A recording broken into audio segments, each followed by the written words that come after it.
Good evening and welcome to the Requiem for London, or the City of Martyrs. Tonight's scene, we find one of our fairly new inhabitants to the city. Well, two of them, in fact. This takes place in a not the residential area, but it's not like shops on every street corner and everything is. It's kind of it's kind of open. Even though it's evening, there's still like a coffee shop, a restaurant, maybe a movie theater, a small movie theater still open, and there's still people in the streets. And there is also a community center. Um, it's like some of the churches in London have been, well, put out of use, shall we say. But this one in particular, especially the meeting rooms attached to the church, have recently been taken over by a group called the Enlightened, and, well, a few people, one of them being Emily, have, well, she's not gone into the place. She's just looked at it, stayed outside for a couple of, like, minutes, just walking past, just looking at it. She's seen a couple of people enter and leave, but, well, she hasn't, like, taken notes or anything. Maybe it's just people. Maybe they're meeting someone. Who knows? But Emily, dressed in her baggy clothing, her hoodie, just fairly obscure of her size in general and build. She's just have her hoodie on, and she just walks past, and she walks away from the place. It's like observations of this place will take more than one, and probably also should be done in the daylight, which, well, complicates things. She's walking up one of these streets. There is, like, every once in a while there is a store that's still open. Some of them are just doors for the apartment buildings that also are in the street. So there is people coming home, or people just having gone a little errand at a shop, coming home. It's dying down a bit. It is getting, well, it's not just night. It's been night for a little while now. But as she's walking there, she turns the corner and she goes down the street.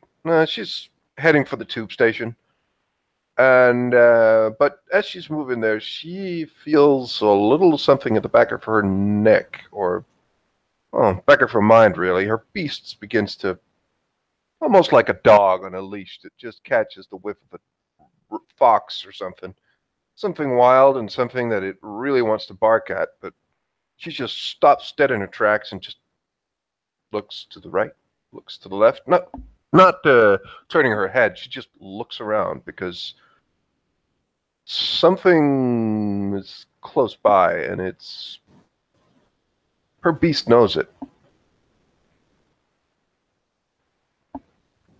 And that thing that is close by is a man currently standing in an alleyway, very casually smoking a cigar and just casually looking around the corner every couple of seconds at a office building across the street. Waiting, it almost looks like, looking at his watch until a man who comes out of the office building and walks up to him, and the two begin talking to one another. It's kind of trying to be as inconspicuous as possible. You can immediately sense this man's beast. He is not trying to hide it. You can feel he is one of your kind. You can just standing there, almost oblivious to the fact that your presence is there, but he is kindred. You can just feel all like this horror radiating off of him, even from this distance.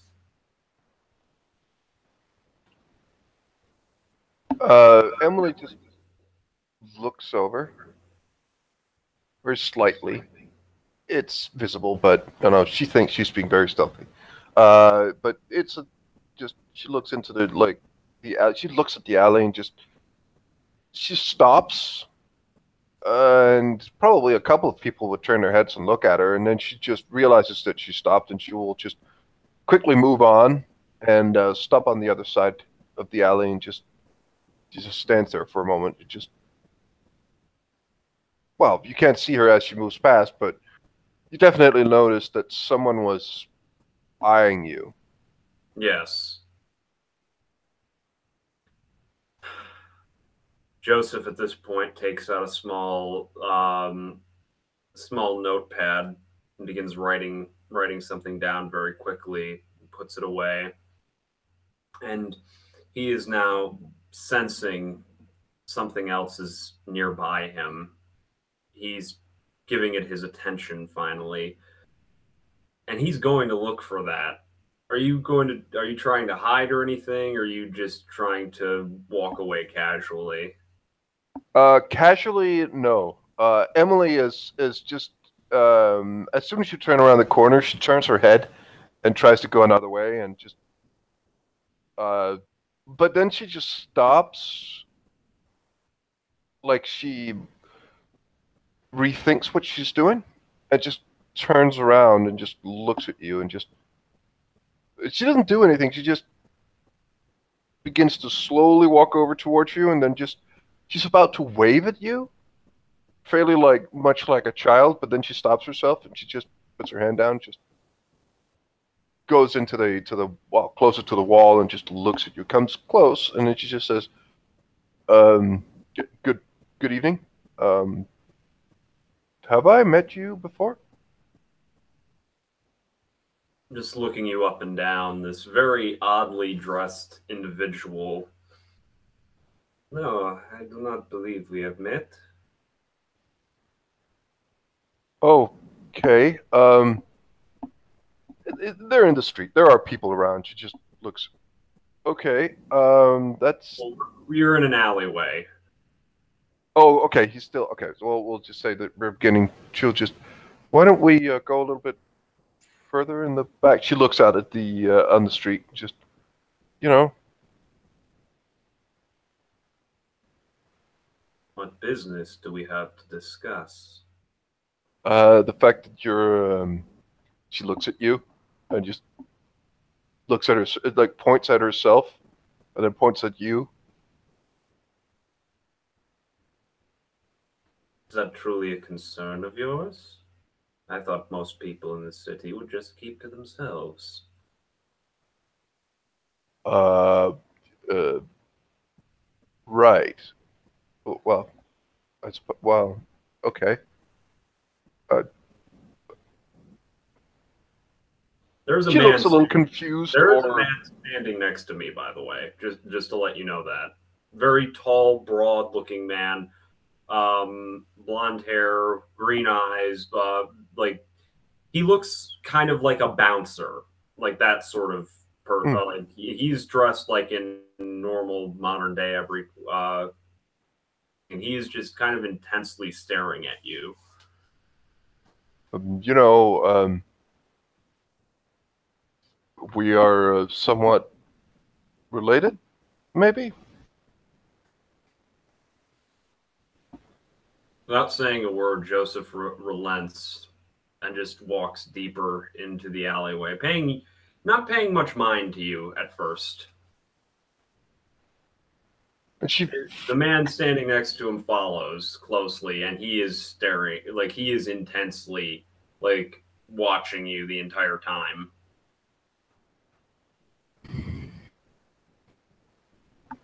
yeah, like Emily just looks at him and just shrugs, and then goes deeper into the to the alley. But as this giant person is looking at her, she seems to relax a little bit more for some reason. You can tell that she was frazzled. She still is frazzled or nervous, but about about something. But this like this somewhat tense situation just seems to calm down a little bit.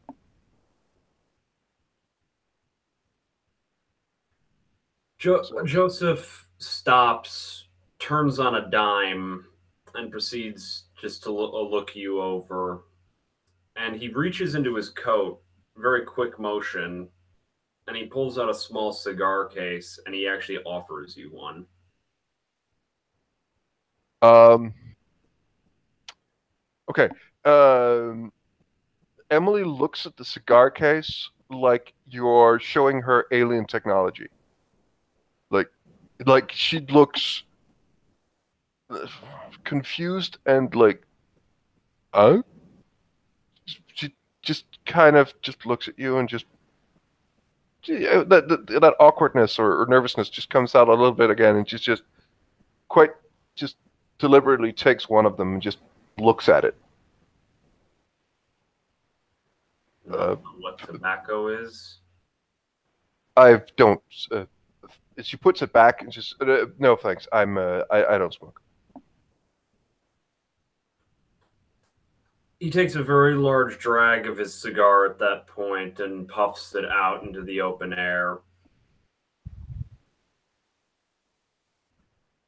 I am Joseph Zemerin. It is a pleasure to make your acquaintance, Senora. And he stops, thinking, waiting for you to say your name.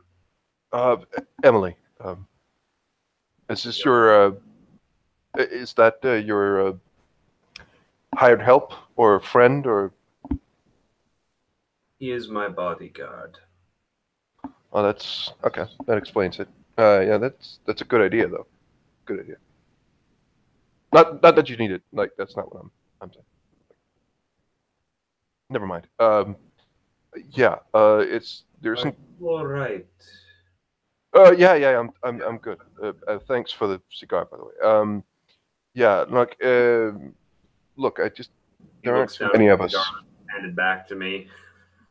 Yeah, but like, she she she obviously looked like someone who had no idea what the fuck. Like, you offer me a cigar, but I don't smoke, and like after a little while, you may get the sense that she was not that she didn't know about the cigar, but maybe she was uncertain what etiquette would dictate. Would it be rude to say no, or would it be more rude to take it and not smoke it?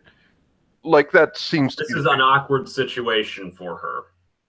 For some reason, that seemed to be the case. But she just says, "Well, there's a lot of us around, and if some of us, well, if we're going to stay here, we should get um, some sort of idea of what happened to the people that were here that all of a sudden disappeared. That's why you know, I'm I'm trying. Like I talk to people and I try to see if anyone has heard or seen or done anything regarding this, and if we're gonna find out what the hell happened, so we can, I don't know, avoid it happening again." He just looks at you for a moment, a bit confused by the sudden leap in just in a conversation topic. But then he just nods and says, I can agree with that. It's one of the reasons why I'm here, senorita. Oh, oh, that's good. Um, right. Okay. Um, yeah, I'm sorry. I should have um, conversation before the. It is all She right, just does a hand motion, and then she just kind of trails off and doesn't finish it. child. Just calm yourself. Right, right. Okay, I will try. What do you know of what happened to the people of this city? Not much, which bugs me. You probably know more than I do. Well, about 10 years ago, all the inhabitants of this city just went away. No one heard from them. No one knows where they went. Just gone. And certain parts of this city, which is actually fairly concerning, the moonlight seems to almost be this hard on us, as sunlight is, which is fairly concerning because who knows if it could cover the entire city at one point. We wouldn't be able to come out during the day, and we wouldn't be able to come out during the night, which is kind of freaking me out, honestly. But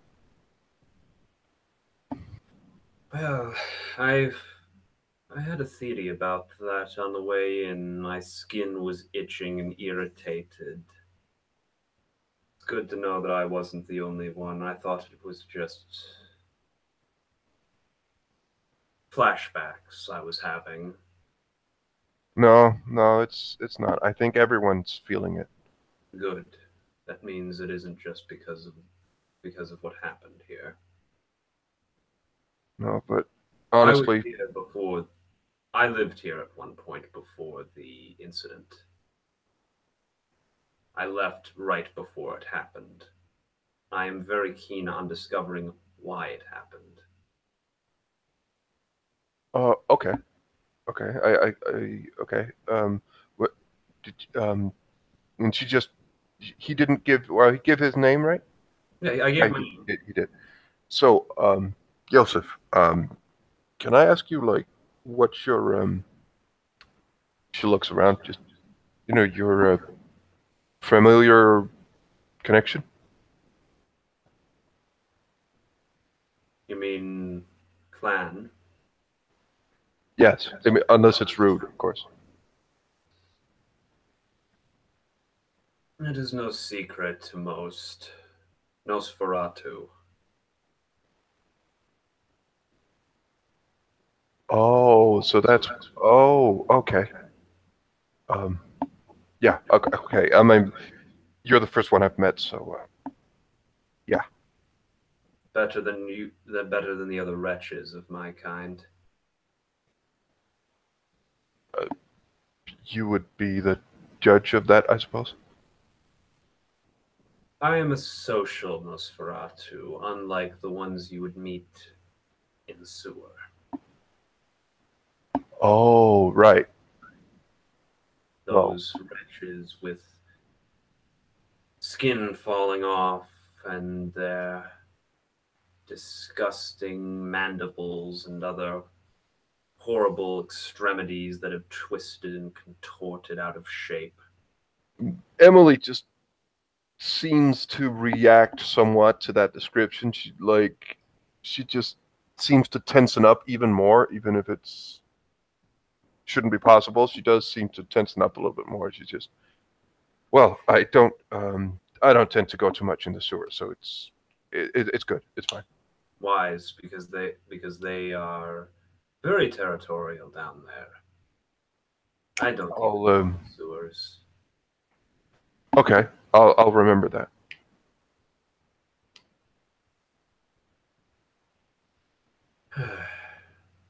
What clan are you, may I ask? Uh, Gangrel? Ah, I met many of your clan during my stay in Yorkshire. Practical, I would say your kind is. Um, uh, thanks.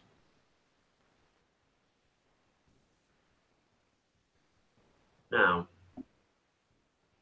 what do you know of this? Do you know anything of this order of Bright God or something, the Enlightened Brotherhood or whatever they're calling themselves? Do you know anything about them per se? No, but for what I've been told, they match quite a few what do you want to call it? Stereotypes for people who hunt our kind. Hmm. I have been unable to do any spying yet on them. I'm going to. I've been trying to use my ghoul here, but they have been railroading us. He tried to go in for possibly a job interview and denied him on the spot. So I'm going to have to resort to different methods that are much more impractical, in my opinion. Okay. Um, Well, I mean, if you find out something about them, that's a good thing. Like, they could be, I don't know, related to like people who don't like our kind, I suppose. They seem like a cult to me. Scientologists, the Jonestown, all those sort of groups. Mm. You can see like she just her nose like she just wrinkles her nose like in disgust for a short while as you mentioned like cults and stuff, and just goes, "Yeah, I've gotten, yeah, yeah, I got that vibe. Just hoped it wasn't the case, but yeah."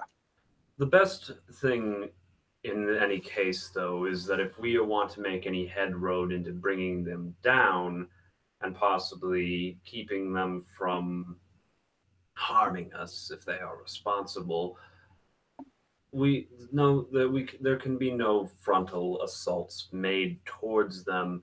The best option here, though, would be more or less to defame them in the public eye, find out some secrets that not nothing inherently unnatural, supernatural, but something possibly illegal dealings, drugs, child racketeering, that sort of thing. If you can find something like that, you can easily bring them down no matter how good their public relations are. Right. I suppose that's one way to do it. That's pretty well, I mean, if we really suspect them of being truly against us, I suppose we have to at some point.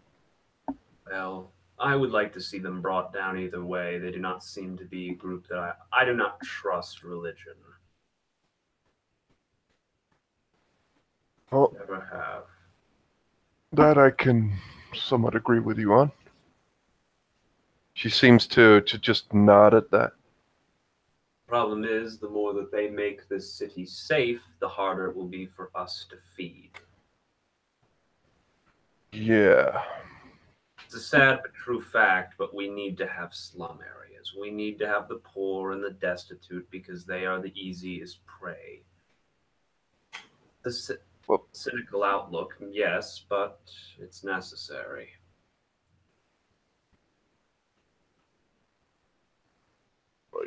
well, I suppose. You seem very tense. Is something troubling you other than No, no, no, no. It's fine. I just, um, I'm not.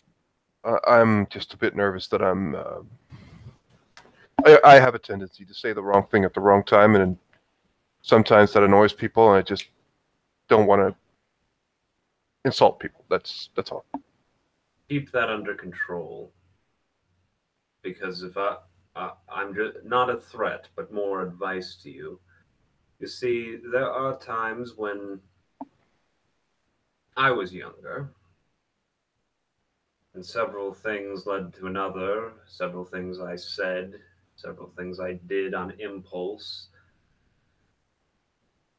Well, they nearly got me killed again. Which is why I'm trying my very best to not annoy people, and that's why I'm a little nervous when I talk to people. That's all. He actually, at this point, like pulls back his shirt to reveal right here, um, right here on his neck, right between his shoulder, there is a horrible looking bite mark across right in that spot, that is just permanently scarred there. These two large fang marks and this almost very strange pattern that runs down his arm. That looks sort of like a serpent, but it's all like connected. Like it's blackened. It's sort of like charred veins and horrible looking, like just scarring all over it. And he just shows it to you. Could you maybe you could make me an intelligence occult roll to understand what that is? Mm. yeah, we need to get the dice roller up.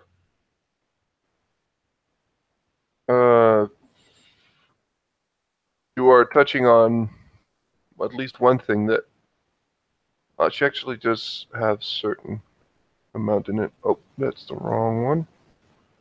There we go. And yeah, it's at higher difficulty because occult is not something Emily did. Wow, she actually has 2 9s. 2 9s. Yeah. Oh Wow, yeah, that's a 7 and 2 9s. That's actually a pretty awesome roll. yeah, you'd be able to tell what that is. I don't know where. Maybe stories you've heard about this, but right there, you recognize that that is a diablerie scar. Like he survived a diablerie attempt on him. Ooh. Uh, like Emily will just look at it and just say. She starts by saying, "Wow, that's some kind of battle," and then she stops and just, "Oh, uh, wow, you're lucky to be around. Like that's whoa. Um, Congratulations." She just. This is not something you say congratulations about, but she just seems a bit confused as she says, "Congratulations." He... Congratulations. I'm sorry. I didn't mean to. Oh, Sorry. it's funny, child. That is the first time I've heard someone say that. But it's like really hard to survive. So, well, It was. I've survived. I'm sorry. I'm glad that you made it. All this is just a warning to you. I would hate to see another child like you be nearly killed for saying the wrong thing. Right. Elders are. You must be wary of them.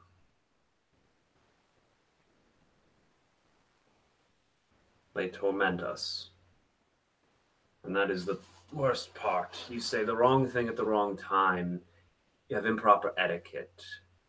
You could mark yourself down on their hit list immediately.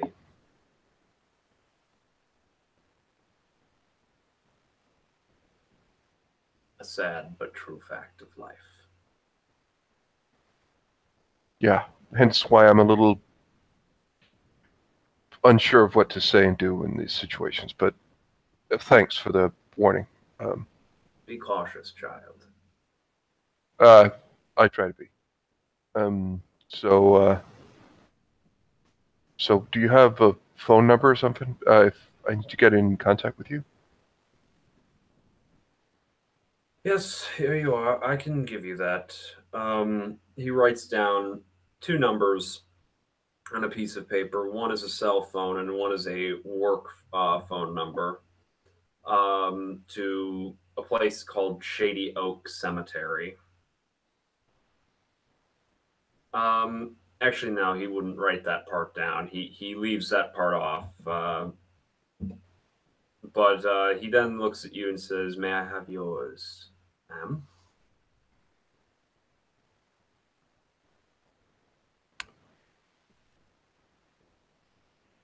Thanks. Yeah, like, yeah. I might be, in contact. If there's certain things, maybe we will like, and she gives you her number. Just if you find something you need, maybe you need help with those, and she just, those enlightened assholes. Um, like, I think we should kind of try to work together as much as possible, right? I Okay. I agree. Um, I, Good. I I agree. You, Miss Emily, I believe you need some help. How old are you, child? Uh, Not too old. A I year? mean, I'm young. A year into this life? Uh, 3. I remember when I was like you at that age, and I do not want to see you make any of the same mistakes I did. So, what I'm offering you is an extension of both friendship and mentorship. I can help you.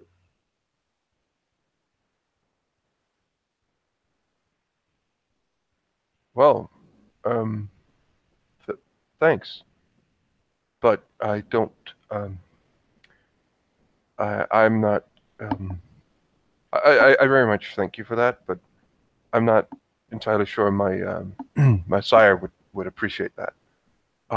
He's quite a demanding person, so well, from what I've known. But thanks anyway. That is the problem with sires. Too many of them act as rash and angry and attack their own childer, even though they should be grooming them and trying. My sire would never do such a thing. She deliberately cuts you off as you're speaking. You noticed that this is the first time that she has actually just spoken over you, as she just very quickly just states that my sire would never do such a thing. Can I make a roll on that? Yes, you can. Yeah, like a perception empathy or something. You can totally do that. I would almost say that whether or not something's wrong. If you it's only if you fail. If you fail, you'll still get something, but you'll get more information if you succeed, because Can you link me to the dice roller? Righto, right there, and that should do it. All right, let's see. Let me find it in here. Empathy, none, so I am at a -1. What would this be? I know the perception score is different now. Yeah, it's wits, right? I think it's wits. Yeah, Wits? Yeah. I think it is wits, because perception's gone. Yeah, I know. And how do you type this in here? Rolls, repeat. You do a hashtag and then repeat,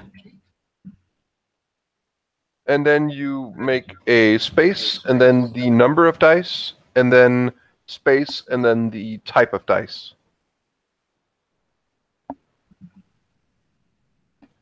Oh, wait, 1D. Whoops, right, though, wrote that in wrong. Yeah, the 1D 0, that's going to be 0. Critical fail. That's hard to roll a 0 on a 1 to 10 dice, but if you somehow did, I think you would just explode. Yeah, that's immediate character death. Yes. 10. There you go. Yeah. That one thing is, she seems like she's nervous, but maybe it's peaking a little bit when you begin to say that, begin to talk about sires. But what strikes out at you is that it just seems almost rehearsed, or something that she's it didn't. First of all, it didn't sound very convincing to start with, but it's also like something she thought was very, very important to do, and given how she is, breaking up people talking does not seem like something she would do, but she did it here, which sticks out.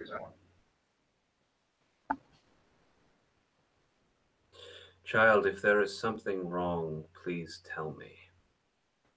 Wrong? No, there's nothing wrong. We're talking. It's we're having a conversation. No. Yeah, well, I got your phone number, and if we need to talk, we can, deal with it, and just, work together on certain things. But I'm kind of busy, and yeah, I will talk to you later. And with that, Emily will just nod to the both of you and just good evening. And she begins to walk away.